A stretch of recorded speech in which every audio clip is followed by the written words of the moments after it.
Let's head up to the Sunshine Coast in Queensland and catch up with the Shadow Attorney General Andrew Wallace. And Andrew, good to talk to you again. I'm just looking at that picture and I got the Andrew Wallace marquee and the Andrew Wallace shirt. There's nothing like a bit of retail politicking, is there?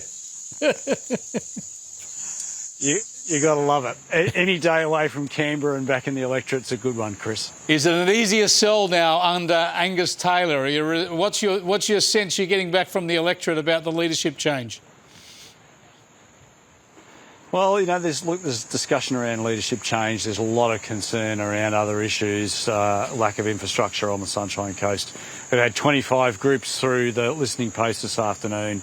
And that's probably close to a record, Chris. So my general rule of thumb is when people are unhappy, my numbers are very, very significant in these listening posts. When they're happy, they don't turn up. So they're not happy, let me tell you. At the moment, your Shadow Attorney General, there'll be a reshuffle possibly as soon as tomorrow. Angus Taylor will announce his Shadow Cabinet. As a loyalist to Susan Lee, do you expect you might stay on the front bench or it might be time for the high jump? Well, that's a decision for Angus. I'll serve in whatever capacity I'm asked to. That's politics, Chris. It sure is. Well, let's have a look at the way Labor have responded to Angus Taylor. His strength is economics. He is a former Shadow Treasurer and obviously very successful in business before he went into politics. Here's what the current Treasurer has to say about him. Angus Taylor is the architect of the Liberal Party's policy for higher taxes on workers, bigger deficits and more debt. After the way he failed as Shadow Treasurer, he should be let absolutely nowhere near a budget. The chutzpah of this guy to talk about others not being allowed near a budget. This is the fight you need, though, isn't it? A proper economic debate. Yeah, look, I do think that's right, Chris. One of the consistent messages I'm getting at listening posts like today is people are really, really hurting.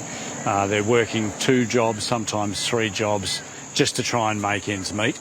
They are very, very angry with this government. And, quite frankly, they've been angry with us because they haven't seen a united opposition. But hopefully that all changed on Friday. The party room emphatically endorsed Angus Taylor and Jane Hume, and I look forward to working with them in whatever capacity I'm asked.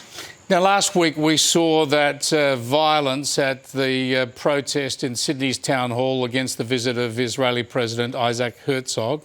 We saw police move on Muslim protesters who decided that was the place to do their evening prayers. We've seen Muslim preachers screech about this and accuse the police of brutality. Then on the weekend, we saw the Prime Minister give succor to those arguments, really, when he said this.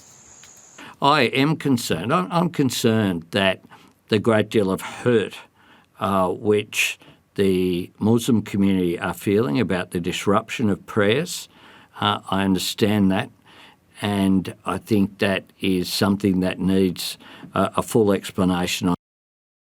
What's your assessment of the Prime Minister's comments there, Andrew? Chris, my assessment, my support lies with the New South Wales Police Force. They were trying to do a job in a very difficult set of circumstances.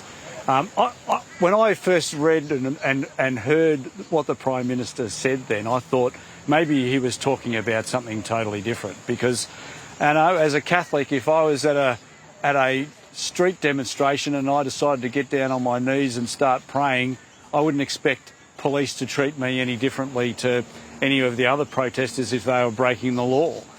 Just because you want to try and claim the religion card doesn't give you the licence to break the law.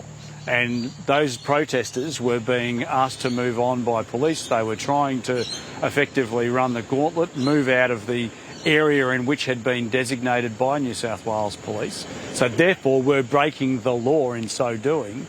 Just because you pray to whatever God, I don't care what God it is, but just because you can't use that as that religion card as you can't interrupt me. I'm sorry, I totally disagree emphatically with the Prime Minister and I support the police. Yeah, I would have thought most Australians are with you, but we have a Prime Minister who wants to bow and scrape to certain groups. It's quite incredible. Thanks for joining us, Andrew Wallace. I appreciate it.